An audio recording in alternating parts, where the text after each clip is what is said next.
Siapa yang sesuai untuk membuat simpanan emas? Simpanan emas adalah untuk semua orang. Sejak awal ketamadunan manusia lagi, emas dijadikan sebagai medium transaksi jual beli mereka. Tetapi hari ini emas dijadikan sebagai aset simpanan untuk dimiliki oleh semua orang.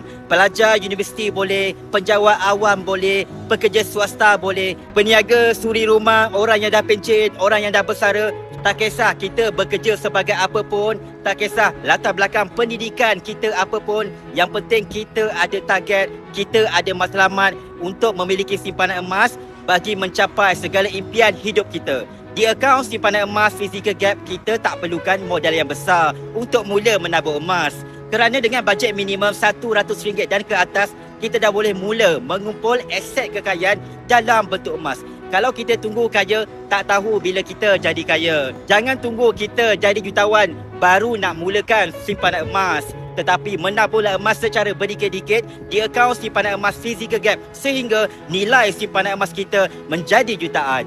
Hubungi Hafizul sekarang untuk Hafizul bantu bagaimana nak buat simpanan emas dengan cara yang betul, dengan cara yang berkesan di akaun simpanan emas Physical Gap. Hafizul bimbing sebaiknya.